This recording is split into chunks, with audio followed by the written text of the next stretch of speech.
Hello student, आप सभी का मेरी यूट्यूब चैनल पर स्वागत है। इससे पहले की वीडियो में मैंने एक्सरसाइज 1.2 कंप्लीट की थी। मैं आज आपको एक्सरसाइज 1.3 कराने जा रही हूँ। ठीक है, देखिए सबसे पहले एक्सरसाइज 1.3 का क्वेश्चन देखिए। मैं आपको क्वेश्चन दिखाती हूँ। ये देखिए एक्सरसाइज 1.3। ठीक है, हमें प्रूफ करना है proof that root 5 is irrational.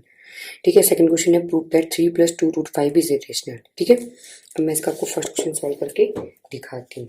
ठीक है स्टूडेंट, देखिए इसको मैं हिंदी में पढ़ लेती हूँ। सिद्ध कीजिए कि रूट 5 एक अपरिमेय संख्या है। ठीक है, अपरिमेय इरेशनल को ही बोलते हैं। ठीक है, देखिए अब हमें प्रूफ करना है proof that root 5 is irrational number. Okay student, prove that root 5 is irrational. अब हम क्या लेंगे, सबसे पहले हम इसका कॉन्ट्राडिक्ट लेंगे। Let root 5 is a rational. ठीक है, हमने लिया कि रूट 5 एक रेशनल नंबर है। ठीक है, अगर ये रेशनल है तो रेशनल की डेफिनेशन आपने पढ़ी होगी कि रेशनल नंबर को हम किस रूप में लिख सकते हैं, a/b के रूप में। ठीक है, जहां पर a एंड b क्या होते हैं, यहां पर आप ले लिए a and b are coprime. ठीक है, b does not equal to 0 होता है। हम कहते हैं ना कि रेशनल वो संख्या होती है जिसको हम p/q के रूप में लिख सकते हैं, फ्रैक्शन के रूप में। ठीक है, p/q जहाँ पर q does not equal to 0 होता है। तो वैसे a/b, a और b को प्राइम है। को प्राइम मतलब कि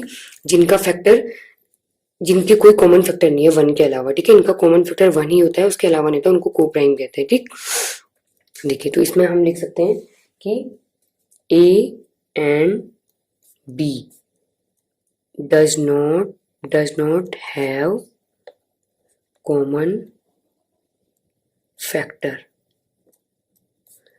other than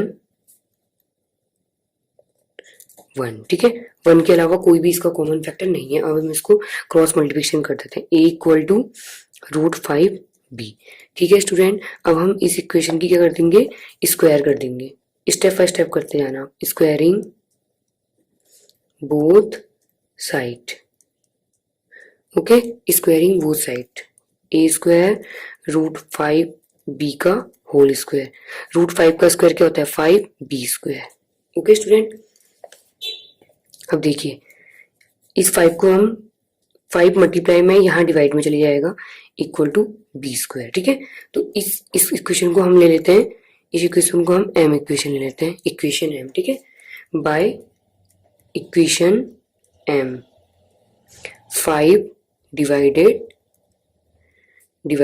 a स्क्वायर। ठीक है, 5a स्क्वायर को क्या कर रहा है, डिवाइड कर रहा है। ठीक है, अगर 5a स्क्वायर को डिवाइड कर रहा है तो 5a को भी डिवाइड करेगा। ठीक है, देखिए 5 डिवाइडेड a। ठीक, ये हो गया। अब मैं आपको बताती हूँ, जैसे हम 5a को डिवाइड कर रहे हैं। ठीक है, तो कोई यहाँ पर क्वेश्चन तो आया होगा, हमने उसको r ले लिया कि 5a को डिवाइड कर रहा है, तो जहां पर क्वेश्चन क्या है, r है। ठीक है, तो हम इसको कैसे लिख सकते हैं, a इक्वल टू 5r लिख सकते हैं ना इसको, a इक्वल टू 5r।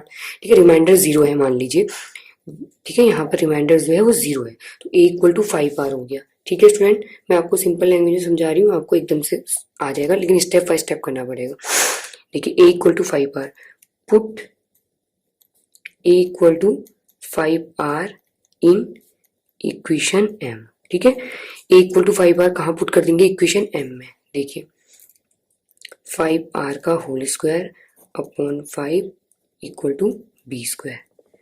ठीक है student, a equal to 5r का होल स्क्वायर। ठीक है, देखिए 25r square upon 5 equal to b square. ठीक, अब इसको सॉल्व करेंगे, ये कट जाएगा 5r square upon b square. ठीक है, r square equal to b square by 5। ठीक है, b स्क्वायर बाई 5 आ गया, तो इसको हम इक्वेशन n ले लेंगे।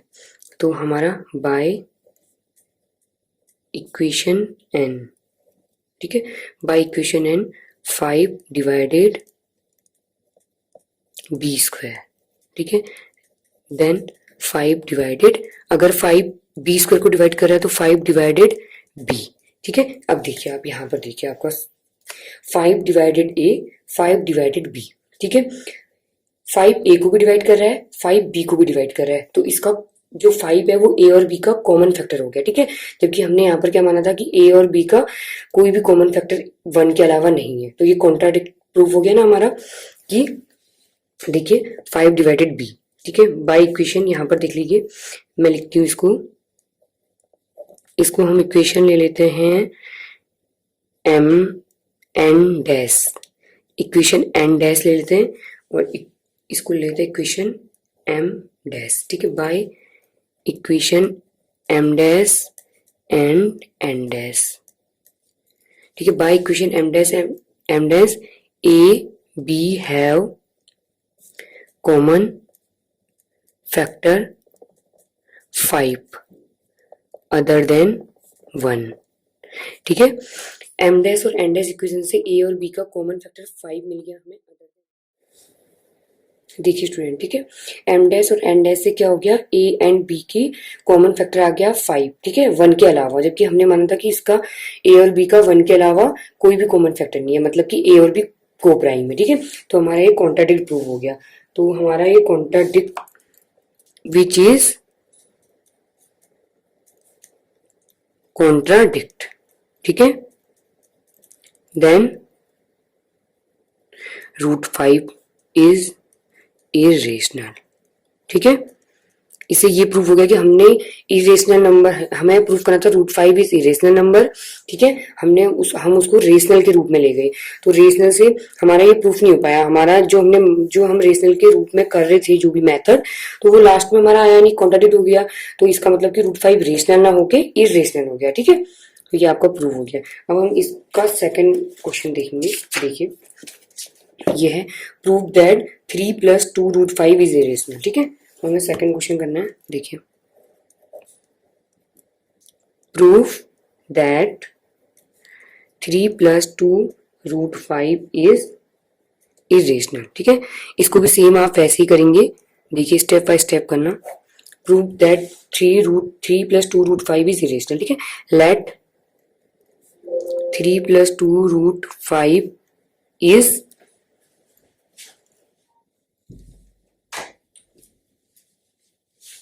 let 3 + 2 √5 is rational,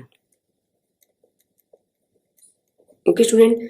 हमने लिया let 3 + 2 √5 is rational, 3 + 2 √5 = a/b, ठीक है। सेम वैसे ही जैसे आपने पहले किया, a b are को prime, b does not equal to 0, ठीक, b does not equal to 0।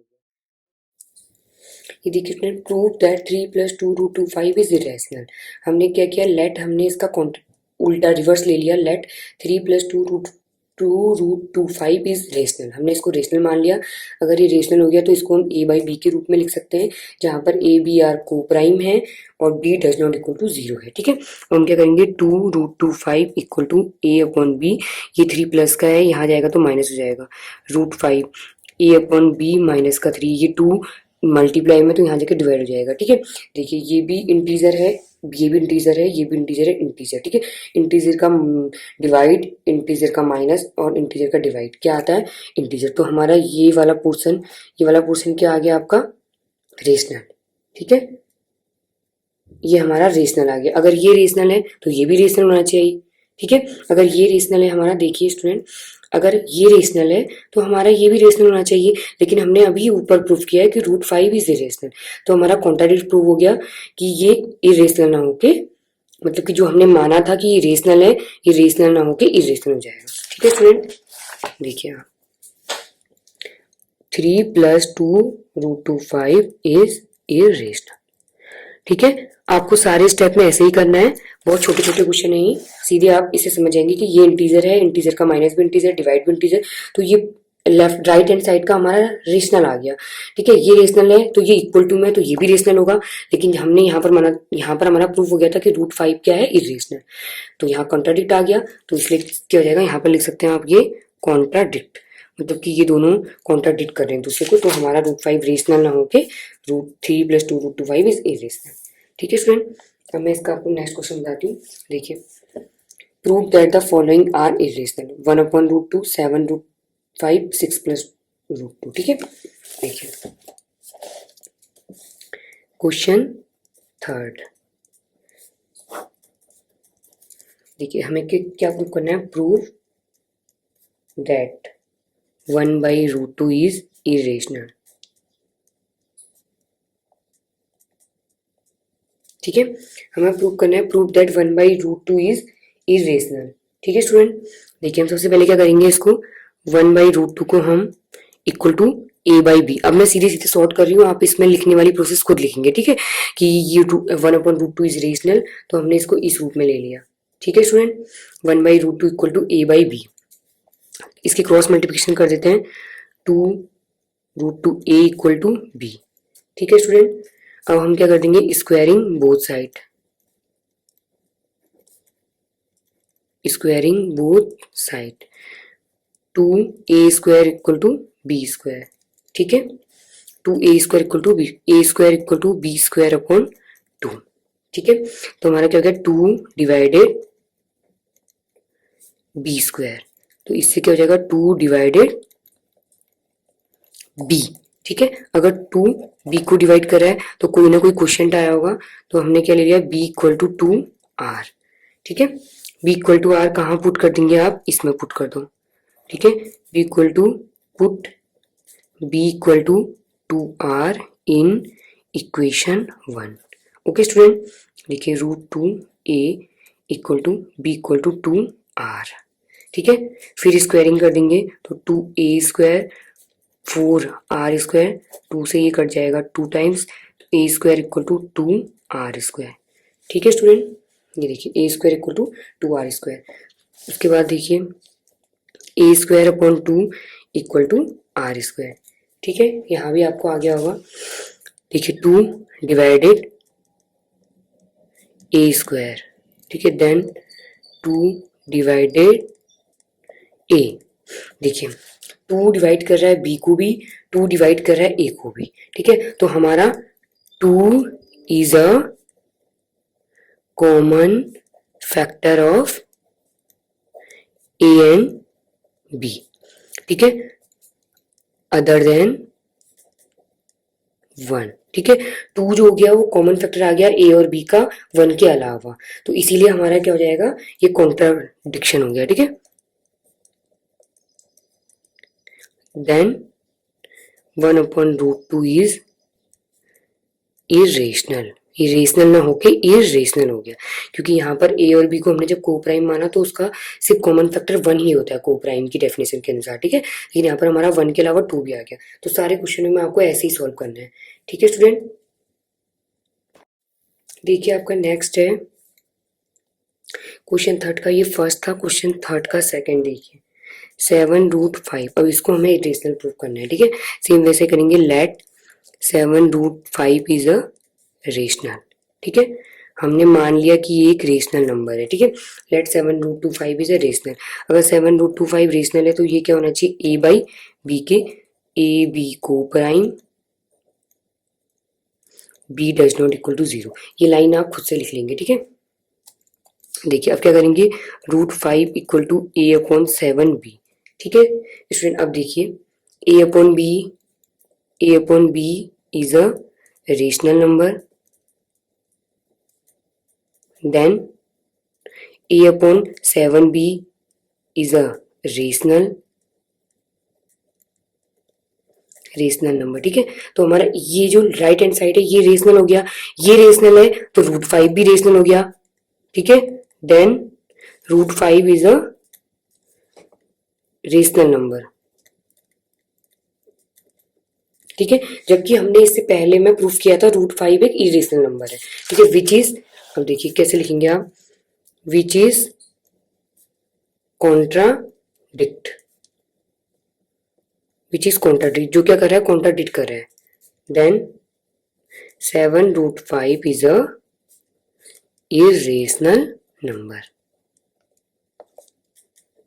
Okay student, तो हमारा ये प्रूव हो गया। देखो सारे क्वेश्चन में ये करना ना, इसका जो थर्ड पार्ट है ये देखिए, 1.3 का जो थर्ड पार्ट है 6+√2, ये आप खुद से सॉल्व करेंगे, ठीक है।